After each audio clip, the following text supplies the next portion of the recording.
This is the Barbados Today afternoon news for Thursday, September 14. Thank you for joining us. I am Mary-Claire Williams. We begin with news that Barbadians can now make financial donations to the victims of Hurricane Irma, which struck last week. This is thanks to a hurricane relief account, which was launched this morning by the Barbados Red Cross in collaboration with several financial institutions. They are FCIBC, First Caribbean International Bank, the Republic Bank and Royal Bank of Canada, as well as First Citizens Bank. The Director General of Barbados Red Cross Society, Edmund Bradshaw, says the initiative is part of the International Federation of Red Cross World Appeal.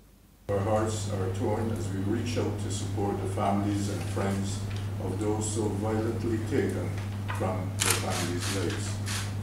Red Cross volunteers trained in psychosocial support will be there for many traumatized by a hurricane from which it will take months and years to recover for hundreds of thousands of people. The world's largest volunteer organization with more than 100 million volunteers in more than 200 countries, the Red Cross has started to give what will be immediate, short and long-term support. The Red Cross thanks the commercial banks in Barbados, which in this joint effort of the Red Cross Hurricane Relief Account will join the International Red Cross support to restore livelihoods of those impacted.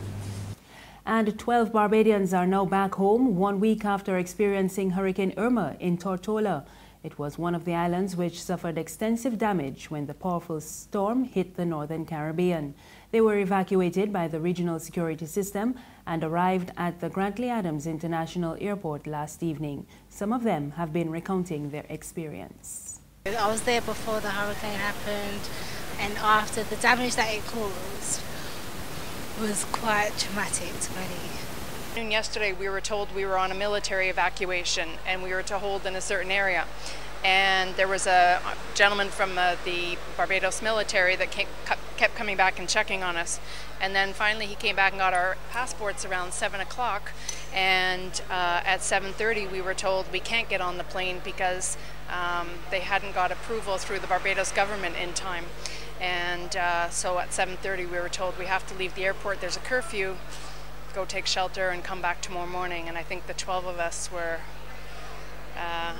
very upset at that point, but thankfully there was a local policeman who, believe it or not, put up all 12 of us in his house overnight, and then this morning returned us to the airport. And the British Army today is who we dealt with the whole time, and they were just phenomenal. Trees looked like if it got burned down, houses were flat, and all together our part of the apartment was the worst. In other news this afternoon, there's been another call to encourage more young people to consider a career in agriculture. It comes from the Strategic Program Leader for Sustainable Agriculture at the Food and Agriculture Organization, Clayton Campanolia. He told Barbados Today that the youth are the right players to guide the transition from traditional agriculture. He was speaking on the sidelines of the 11th meeting of the Regional Planners Forum on Agriculture this morning at the Hilton Hotel. I'm not saying that we need to use more chemicals or use more inputs and so on. What we need to do is a different way, and also to the use of information and communication technologies. It's important, to attract small, not only young people, but also to improve the way the small producers, family farmers produce. So how to use these new tools, information and so on, to better access markets, to better control their pests and diseases, and how to better manage the different crops, different animal growth and so on. So I think those things now are new, open new possibilities to attract the youth, young people. I think this is very important, because agriculture, and also don't forget that you can add ecotourism, agrotourism, so new activities that you can include there, not only agricultural production itself. Government is moving to implement a series of measures to reduce the amount of guns entering the country. Attorney General Adriel Brathwaite told the quarterly meeting of the Barbados Hotel and Tourism Association that the measures include the installation of cameras at the island's ports of entry, as well as the introduction of anti-gang legislation. We're going to increase the police powers to stop and search within our constitutional framework. Thirdly, we are proposing to amend the Bail Act. One of the things that I'm sure that you're all concerned about is a number of individuals who seem to go into prison charged with murder and firearm offenses, and that they're given bail back out on the streets, and in certain instances go back to the same criminal behavior and stuff. Our proposal is that we're going to amend the Bail Act so that such individuals who are charged with firearm-related offenses and murder with certain exceptions, that in fact that they cannot be granted bail for a period of 18 months. Hand in hand with that, what we are proposing to do is to fast-track those cases so that rather than the person spends 18 months and then granted bail and the matter does not go before the court, we're proposing to put the machinery in place to fast-track those cases so that hopefully before the 18 months have expired, that in fact the matter is heard separately.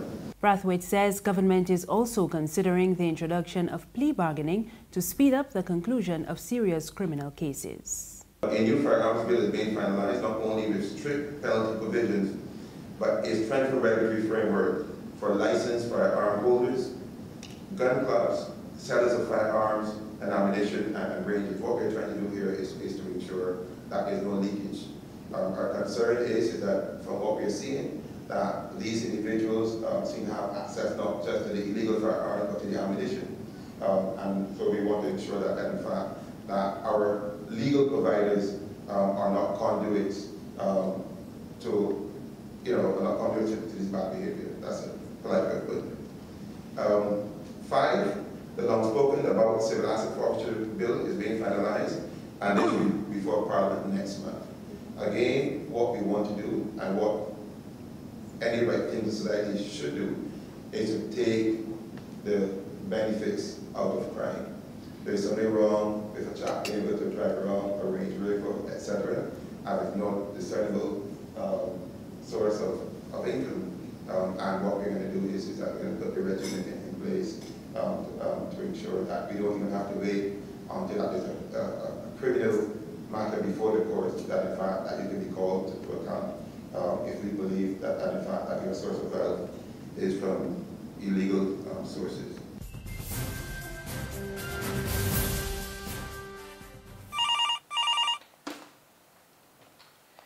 Good morning, Phillips & Company, may I help? Oh, certainly. One moment, please. Miss Phillips? Yeah? There's a lady on the line from the Nation newspaper who would like to speak with you. The Nation? Will she go on? Well, they're trying to sell us some ads. Look, don't make me laugh this morning. Ads in the Nation? They're real expensive, and for one year, nobody ain't buying them papers no more. Nobody want to steal news. I hear reading Barbados Today online for free. So I tell she thanks for calling, but no thanks. We just advertising Barbados Today, families. Tell she is Barbados Today all the way. Okay, I'll pass on the message. Ma'am, are you still there? Oh, she put down. The Barbados Today, news you can trust. Thank you for joining us. We're back with news from the region. Regional carrier Liat is likely to lose millions of dollars following the passage of Hurricane Irma. The revelation from the airline's chief executive officer, Julie Reefer-Jones, on Wednesday during a news conference with regional media.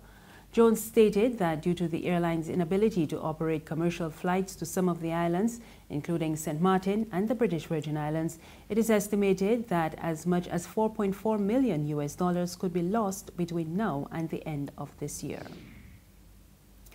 And finally, U.S. President Donald Trump says that he is close to a deal with the Democratic congressional leaders on protections for illegal migrants who were brought to the United States as children. It's a development that alarmed some of his conservative supporters.